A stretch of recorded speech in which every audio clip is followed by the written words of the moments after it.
नमस्कार। संपूर्ण हिंदी स्पेशल एकमात्र YouTube channel Phefana Hindi classes पर आप सभी का स्वागत है। और इस चैनल पर आपको हिंदी के तीनों पक्षों व्याकरण, साहित्य व काव्य शास्त्र का गूढ़ अध्ययन करवाया जाएगा। तो बढ़ते हैं आज की क्लास की तरफ। और आज अपन एक नया निबंध शुरू करने जा रहे हैं। किसका? हजारी प्रसाद जी द्विवेदी का ही। हजारी प्रसाद द्विवेदी के 2 निबंध अपन पढ़ चुके हैं और अभी अपनों ने कुटस निबंध पूरा किया है।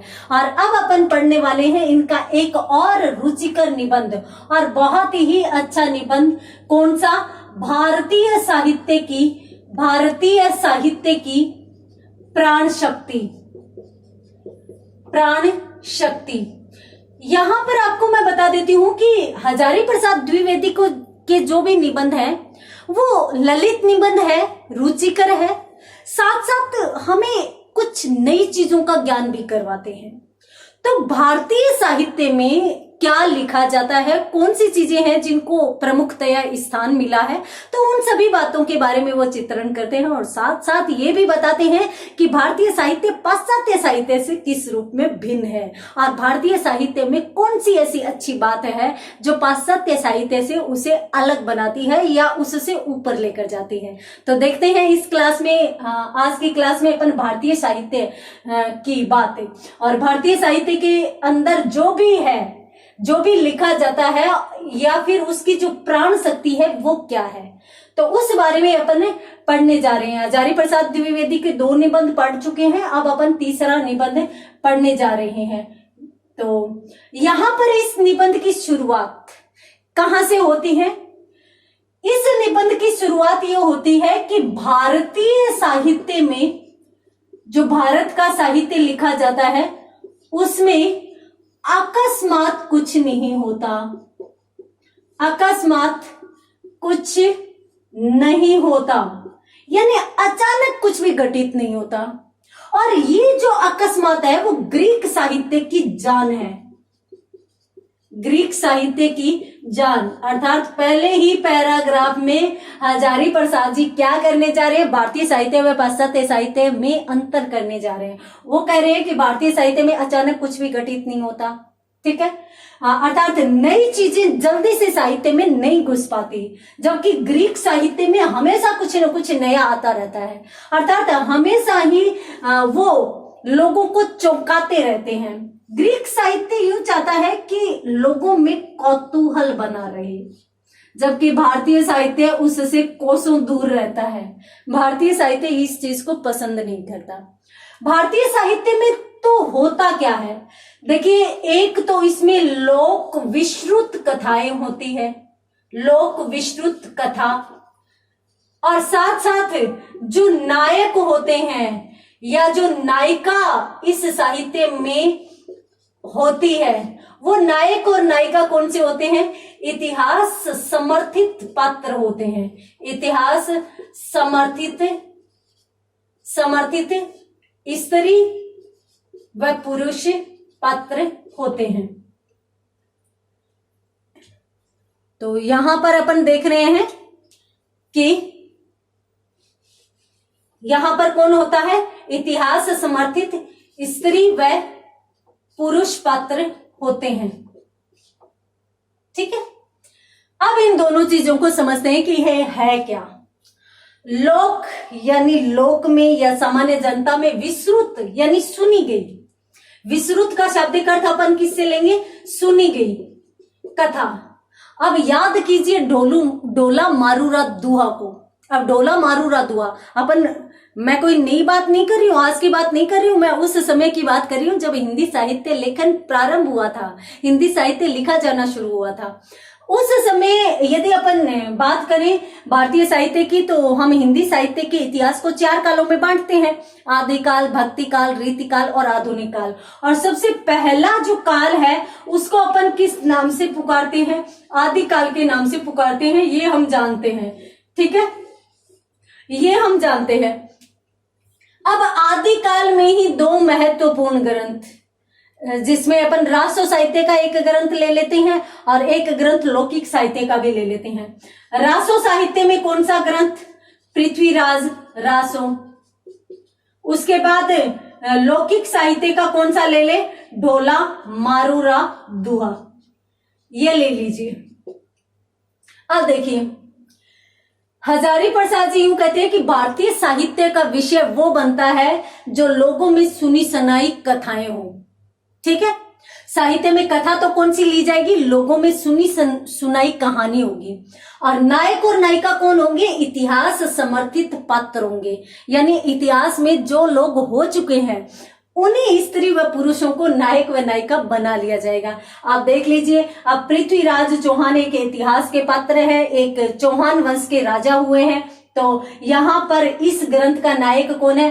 पृथ्वीराज चौहान है। और पृथ्वीराज चौहान कौन है? इतिहास समर्थित पात्र है, अर्थात इतिहास में एक राजा हो चुके हैं चौहान वंश में, और उन्हीं को लेकर ग्रंथ लिखा गया। और उनकी कहानी लोक में सुनी हुई है, सुनाई हुई है। यहाँ तक कि भारतीय सिनेमा या फिर यूं कहें कि ये जो धारावाहिक सीरियल वगैरह आते हैं वो भी इस पर बने हुए हैं। तो इसलिए यहाँ पर पृथ्वीराज चौहान एक लोक विस्तृत कथा है, यानी पृथ्वीराज चौहान की कहानी लोगों द्वारा सुनी गई है, सुनाई गई है, वो ही लिख दी गई है। साथ साथ इसके जो नायक नायिका है वो भी जाने माने पात्र है। तो ये बात यहाँ पर कहना चाहते हैं। अब आपको समझ में आ गई होगी।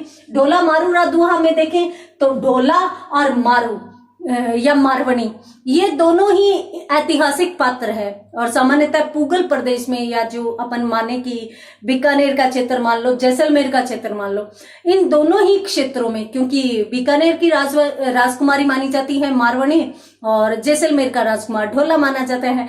तो यहाँ पर ये कहानी है वो लोक प्रचलित है, लौकिक कहानी है। सामान्यतः इससे संबंधित तो गीत भी गाए जाते हैं, प्रेम की गीत गाए जाते हैं। तो यहाँ पर क्या हुआ, यानी इसी सुनी सुनाई कहानी को ही लिख दिया गया। अब नायक नायिका कौन है? वही ऐतिहासिक पात्र ढोला और मारवणी को पात्र के रूप में रख दिया। किसी भी साहित्य को आप ले लीजिए, आदिकाल में 4 प्रकार का साहित्य हुआ था, रासो, रास, सिद्ध और नाथ। यदि अपन रास साहित्य की बात करें तो चंदनबाला रास, इस प्रकार से उसमें भी कहानियां हैं। मतलब एक लड़की होती है, वो किस प्रकार से जैन धर्म ग्रहण करती है, किन मुश्किलों को पार करते हुए महावीर जी की दीक्षा प्राप्त करती है, दीक्षित होती है वहां पर। तो इस प्रकार से है वो भारतीय साहित्य अलग है। यानी ये क्या करता है, ये अपने को ही देखता है, अपने आप के इतिहास को ही देखता है और उसी से जुड़ा रहता है। यानी ये इसका क्या माना जाता है? एकांत भाव माना जाता है। यानी ये बस इसी की तरफ, एक ही चीज की तरफ देखेगा। ये अपने अंदर न तो नयापन आने देगा, न अकस्मात लिखा जाएगा, और न ही जनता में या सामान्य पाठक में कौतूहल भरने का पक्षधर होगा। तो यहाँ पर लेखक क्यों कहते हैं कि ये भारतीय साहित्य की जो एकांत भाव की विशेषता है, सामान्यतः जो पाश्चात्य विद्वान है उनको ये बड़ी खटकती है, और वो इस आधार पर भारतीय साहित्य की आलोचना भी करते हैं। देखिए, हमारी जो सभ्यता है, हमारी जो संस्कृति है, उसको प्राचीन काल में यदि अपन देखें तो किसी ने सम्मान नहीं दिया, परंतु हम भारतीय हैं, और भारतीय सभ्यताएं और संस्कृति जिसे अपन आज बोलते जा रहे हैं ना, वो इतना विशद भंडार है जिस पर अपन गर्व कर सके। अपन एक उदाहरण देना चाहूंगी। याद कीजिए स्वामी विवेकानंद जी को, शिकागो धर्म सम्मेलन को। तो वहां पर जब विवेकानंद जी गए थे तो हिंदू धर्म को एक उपेक्षित दर्जा दिया गया था। उपेक्षित का मतलब नकारा गया था भारतीय धर्म को, और विवेकानंद जी को वहां पर बोलने की जगह तक नहीं दी जा रही थी। और फिर वहां पर जब विवेकानंद जी ने बोलना शुरू किया तो इतिहास पलट कर रख दिया।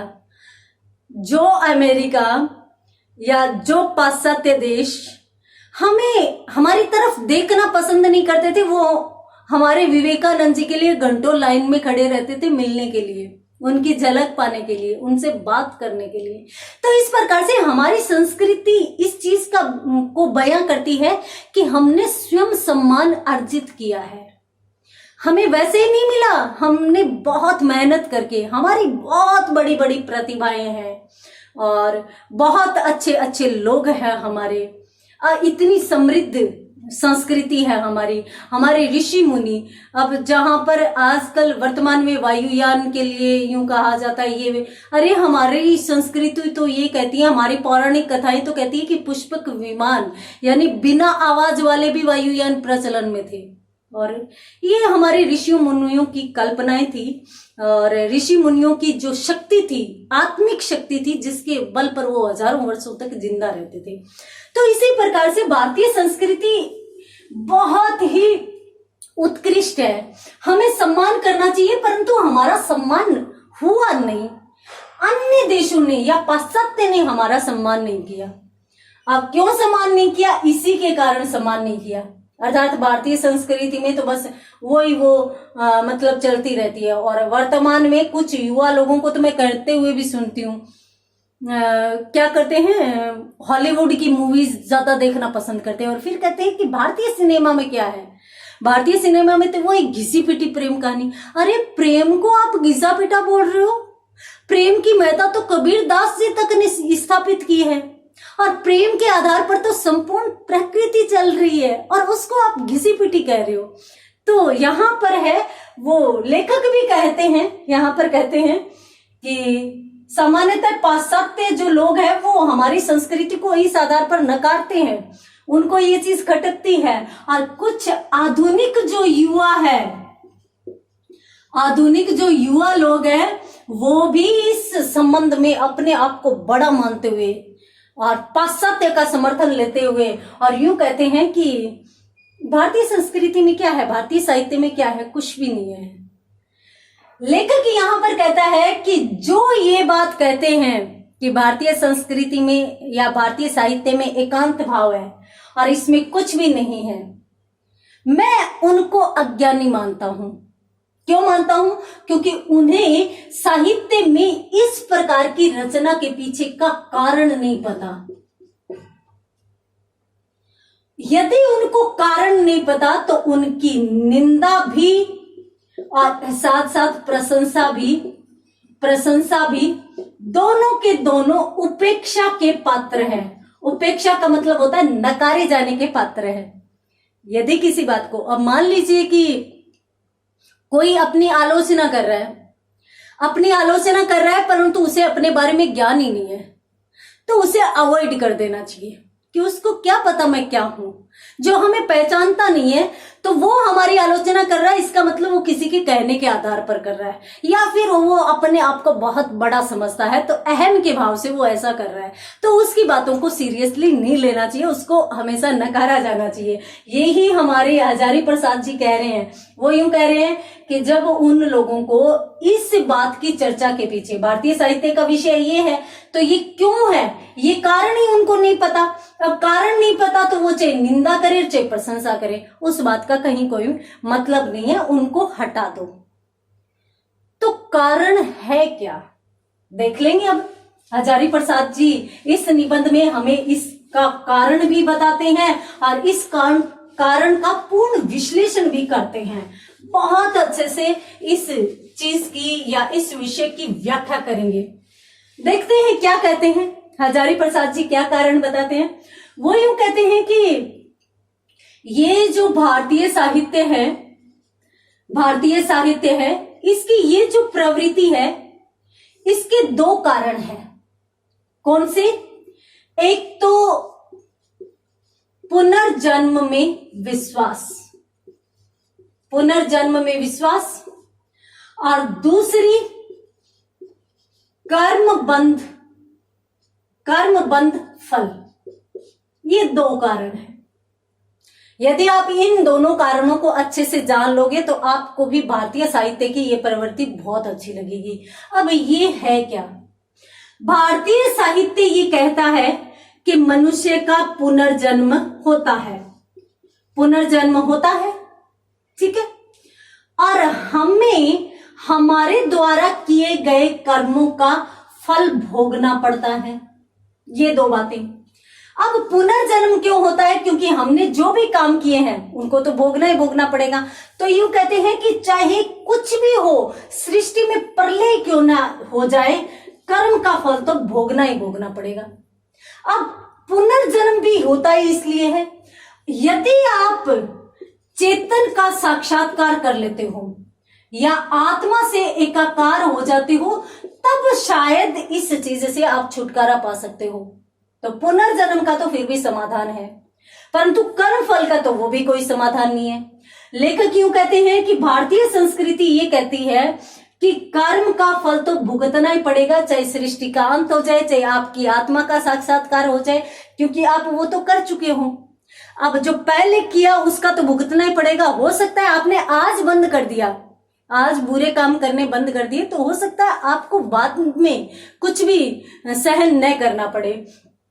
तो इस प्रकार से लेखक उसमें विचार विमर्श करता है और लेखक यूं कहते हैं कि शास्त्रों द्वारा इस संबंध में विस्तृत व्याख्या की गई।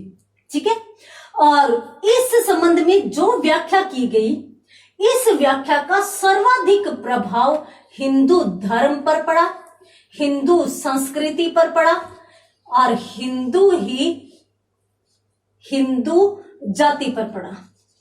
यानी सर्वाधिक प्रभाव इस व्यवस्था का किस पर पड़ा? हिंदुओं पर पड़ा। और हिंदू लोग क्या मानते हैं? पूर्व जन्म में या पुनर्जन्म में विश्वास करते हैं और इसके साथ साथ कर्म के फल के संबंध में मानते हैं। अब मैं यहाँ पर क्लियर कर देती हूँ कि भारतीय साहित्य में वो चीज क्यों ली जाती है, इनका उससे क्या संबंध है।